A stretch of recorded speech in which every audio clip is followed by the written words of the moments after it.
Hi, I'm Dr. Von Duke. I'm a professor of education. I've been consulting or teaching courses on the EdTPA, secondary, special education, and early childhood portfolios, especially for the past 6 years. I have a 100% pass rate in supporting my students and clients who I work with through this channel.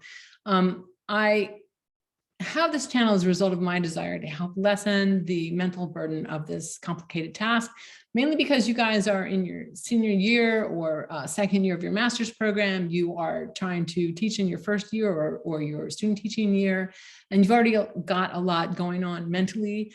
And so it's not that you couldn't figure your way through the EdTPA in a normal construct, but if you want some ease in how to do it, that's what I'm providing here. So if this public video is not enough, then I also have, you'll see in the link below in the description, step-by-step courses that I have and consulting that I have. So let's get to it with